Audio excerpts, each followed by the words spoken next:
les bendiga, mis amados hermanos, este bonito martes 1 de febrero, hermanos, del 2022, martes de estudio bíblico. Acuérdense que estamos estudiando cartas generales, hermanos, y bueno, pues vamos a prepararnos con nuestras Biblias y ojalá también por ahí ya tenga su material, que los que están en YouTube, en la descripción, hermanos, de nuestro video, ahí usted puede bajar el material de manera voluntaria, si usted gusta, en la caja de comentarios, si usted está en Facebook. Vamos a orar, hermanos, y que el Señor nos guíe en esta bonita noche de estudio bíblico. Oremos. Padre, en el nombre de Jesús, te damos gracias por tus misericordias, por todo lo que nos das, Padre bendito. Gracias porque a lo largo de todo el día permaneces fiel.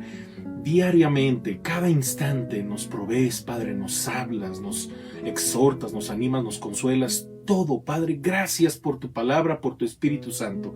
Queremos ser edificados por medio de tu palabra, mi Dios, a través de este bonito estudio. Nos encomendamos a ti, Padre, que mi vida solo sea un instrumento de gracia en tus manos y que tu iglesia sea edificada, Padre, pero sobre todo queremos darte la honra y la gloria en el nombre de Jesús. Amén.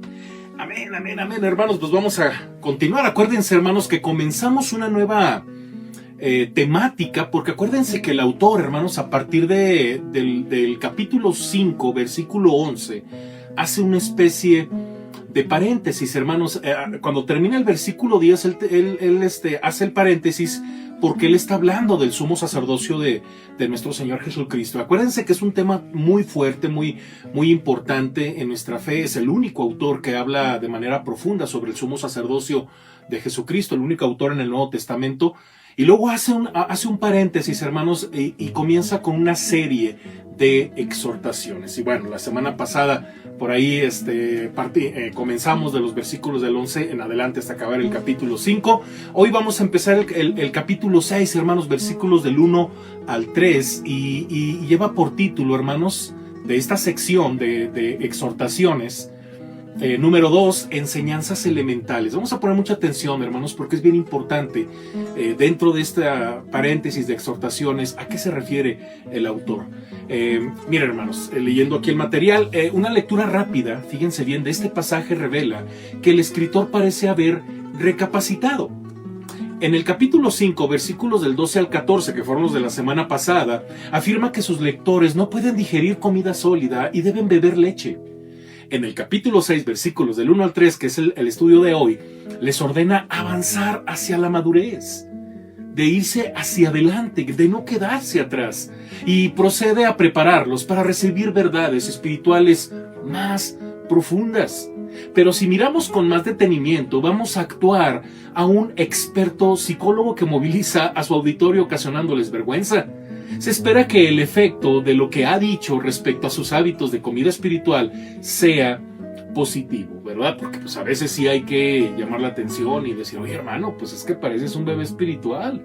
¿Cuántos años llevas? ¿Cuánto tiempo llevas? ¿O cuánto tiempo esperas tener cierta madurez como para dar fruto, ¿verdad? Se espera, hermanos, entonces que sea positivo esta exhortación. Entonces, sus lectores desean alcanzar la madurez y el escritor prudentemente, ojo, hermanos, esto es bien importante, se sitúa en el lugar de ellos y dice, en efecto, que él es uno de los que está luchando por la madurez. También él está dentro de esta carrera, pero no te puedes quedar, le dice el autor de esta carta a los lectores, no te puedes quedar en el camino, yo también voy como tú hacia la madurez, pero ustedes ya se quedaron allá rezagados.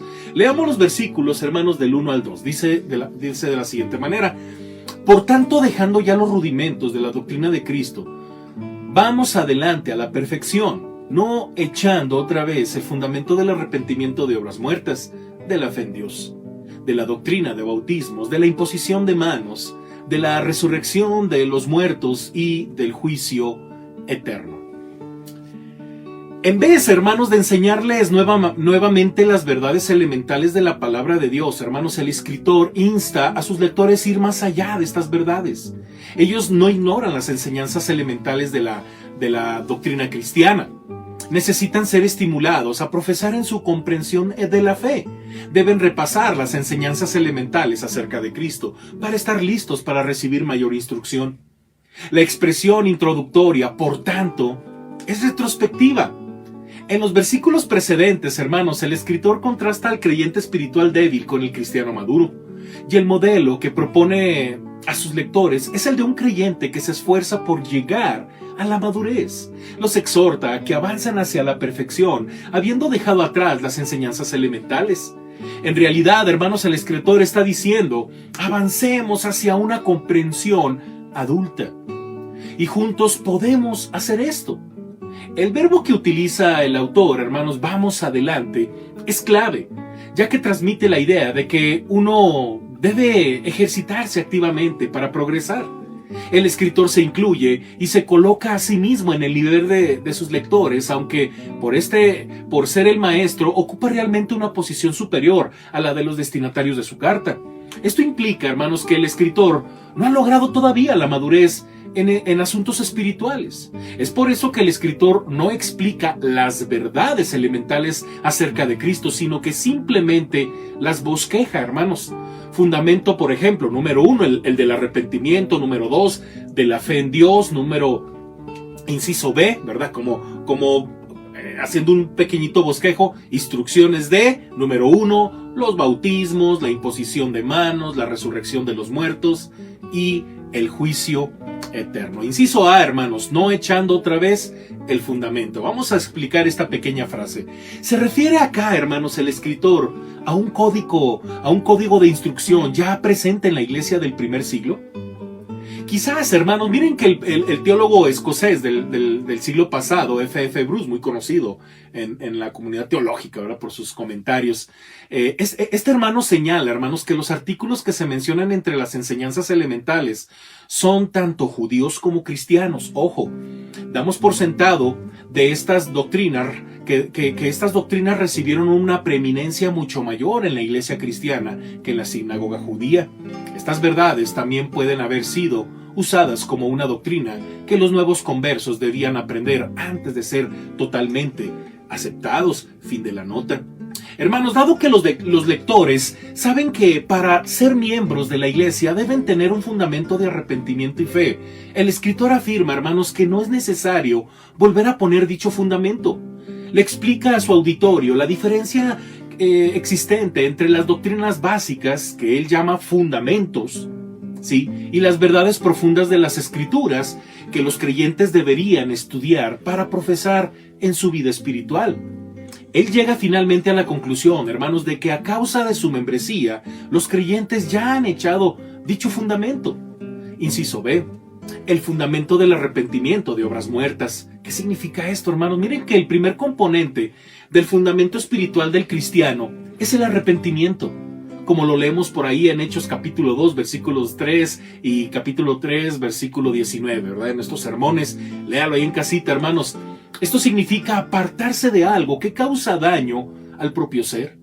En lo esencial, hermanos, el arrepentimiento constituye una acción negativa. En el caso presente, hermanos, fíjense bien, un cambio de mente que resulta en no ejecutar más hechos que llevan a la muerte. El arrepentimiento es entonces una actividad que involucra la mente y el pensamiento de una persona, un giro total en la vida de un creyente.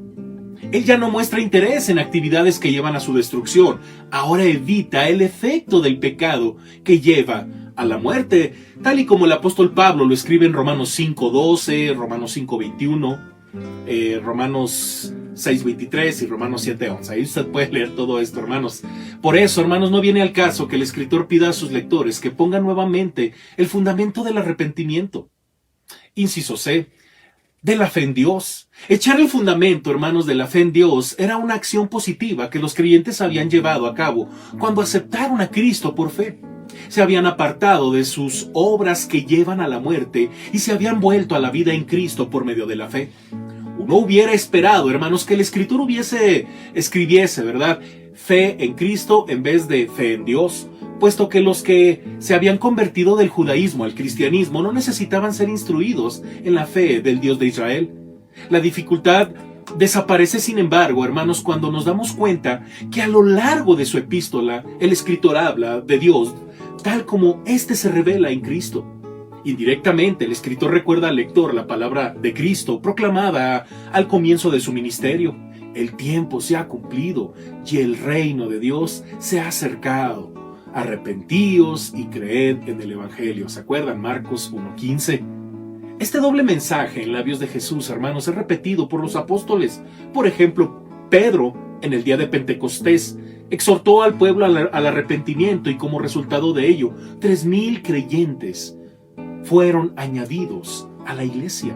Hechos 2:38 y Hechos 2:41. Usted puede leer ahí en casita.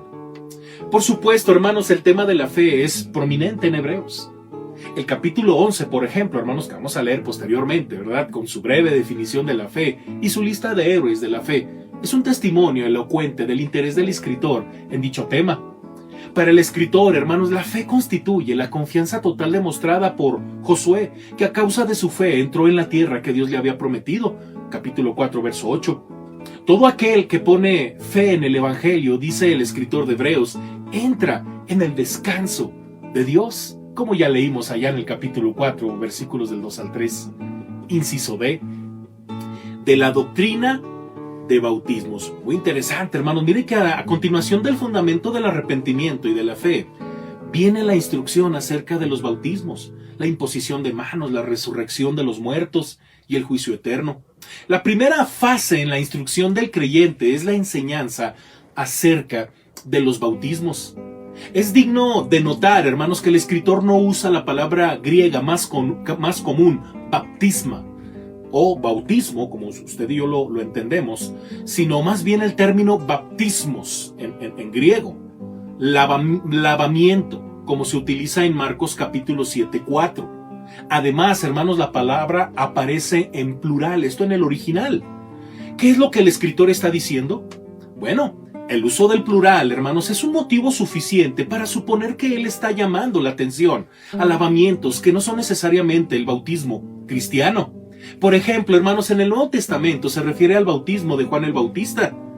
Mateo 3:7, Marcos 11:30, Juan 3:23 y etcétera. Usted tiene ahí en pantalla los pasajes bíblicos, ¿verdad? También ahí en su bosquejito, que todavía se practicaba aproximadamente después de más de 25 años de su muerte, hermanos, según leemos en Hechos capítulo 19, versículo 3. ¿Se acuerda? Los hermanos de Éfeso, ¿verdad? Que habían recibido el bautismo de Juan el Bautista. También existe el rito judío del bautismo para los prosélitos. ¿Se acuerda, hermanos, que en su momento hemos hablado mucho acerca de los prosélitos, en qué consistía, ¿verdad? Que eran gentiles que querían hacerse al judaísmo y pasaban por todo un procedimiento, y uno de ellos era el bautismo, ¿verdad? Para los prosélitos. La palabra baptismos, hermanos, que significa el hecho en sí mismo, en tanto que baptisma es el hecho junto con su resultado, es un término judeo-cristiano. La expresión en el plural probablemente exprese un contraste entre el bautismo cristiano y todos los otros lavamientos religiosos conocidos por los lectores. Finalmente, hermanos, los 4 evangelios y el libro de los Hechos mencionan el bautismo con el Espíritu Santo. Aunque esta forma específica de bautismo difiere del lavamiento de la palabra baptismos, que la palabra baptismos describe, la misma tiene significado para la próxima fase de instrucción, a saber, la imposición de manos. Vamos a leer lo que dice el pasaje de la imposición de manos, inciso E. En Hechos, hermanos, la imposición de manos resulta en el derramamiento del Espíritu Santo. Por ejemplo, Pedro y Juan visitaron a los creyentes que estaban en Samaria y pusieron sus manos sobre los samaritanos. Estos, como resultado de ello, hermano, recibieron el Espíritu Santo, según Hechos capítulo 8, versículo 17. Ananías, por ejemplo, también, hermanos, puso sus manos sobre Saulo. Pablo, quien recibió al mismo tiempo la vista y el Espíritu Santo, según Hechos, ¿verdad? Como lo dice Pablo en Hechos 19:17. En Éfeso 9:17, ¿verdad? En Éfeso, hermanos, Pablo puso sus manos sobre algunos discípulos de Juan el Bautista, quienes recibieron también el Espíritu Santo, allá en Hechos 19:6, ¿verdad? Y bueno, otros pasajes, hermanos, déjenme corrijo aquí el material, hermanos, usted ya lo tiene corregido. Otros pasajes demuestran que la práctica de imponer las manos sobre alguien está relacionada con la ceremonia de la ordenación por algún servicio. ministrar las necesidades de los pobres, ¿se acuerda? Allá en el libro de los Hechos capítulo 6, versículo 6, hermanos, lo que se cree, ¿verdad? Que son los primeros diáconos, aunque la Biblia no lo muestra como tal, pero creemos que son los primeros diáconos de la iglesia, ¿verdad? Se les impuso manos. Proclamar el evangelio, según Hechos 13:3, o pastorear la iglesia, hermanos, según primera carta a Timoteo 4:14 y segunda Timoteo 1:6, ¿verdad? Ahí tiene todos esos pasajes para que compruebe lo que estamos diciendo. Y bueno, fuera de aquellas ocasiones, hermanos, fuera de aquellas ocasiones que mencionan la imposición de manos en relación con las curaciones. Ahí usted tiene un montón de pasajes bíblicos de los evangelios donde se impone manos para curaciones, ¿verdad? Y con la bendición de Jesús a los niños, ahí están todavía los pasajes bíblicos en pantalla y en su material. El Nuevo Testamento guarda silencio al respecto, hermanos. ¿Qué significaba esta práctica de imponer las manos sobre un creyente para los primeros destinatarios de la epístola a los hebreos? Mire, Juan Calvino, hermanos, este teólogo francés, declara que los niños bautizados, después de un periodo de instrucción en la fe, eran objeto de otro rito, el de la imposición de manos. La intención de ese rito era el de confirmar su bautismo, y dicho rito se originó en la época de los apóstoles. Bien podría ser, hermanos, que tal fuera la explicación de esa práctica, aunque la evidencia que sustenta tal opinión es escasa. Inciso F, de la resurrección de los muertos. La próxima etapa, hermanos, en la instrucción del creyente es el conocimiento acerca de la resurrección de los muertos. Ya en el Antiguo Testamento, hermanos, se conocía la doctrina de la resurrección. Ahí usted tiene en pantalla pasajes bíblicos que hablan al respecto. Isaías 26:19, el famosísimo pasaje de Ezequiel, capítulo 37, verso 10, y Daniel 12:2. En los días de Jesucristo, hermanos, y de los apóstoles, el pueblo en general conocía la enseñanza acerca de la resurrección de los muertos, Juan 11:24. Y los fariseos se separaron, hermanos, de hecho, de los fariseos, de los saduceos, debido a que estos dos grupos discrepaban en cuanto a dicha doctrina. Recuerda ahí lo que pasa, ¿no? En Hechos 23, del 6 al 7, Pablo los pone en contrapunto, ¿verdad? Porque Pablo dice, yo enseño de la resurrección de los muertos, ¿verdad? Y bueno, empezaron a discutir tanto fariseos como saduceos por el tema. Jesús enseñó la doctrina, hermanos, de la resurrección, proclamándola para sí. Yo soy la resurrección y la vida, dice el Señor Jesús, Juan 11:25. Los apóstoles hicieron de esta doctrina el fundamento de su proclamación del Evangelio.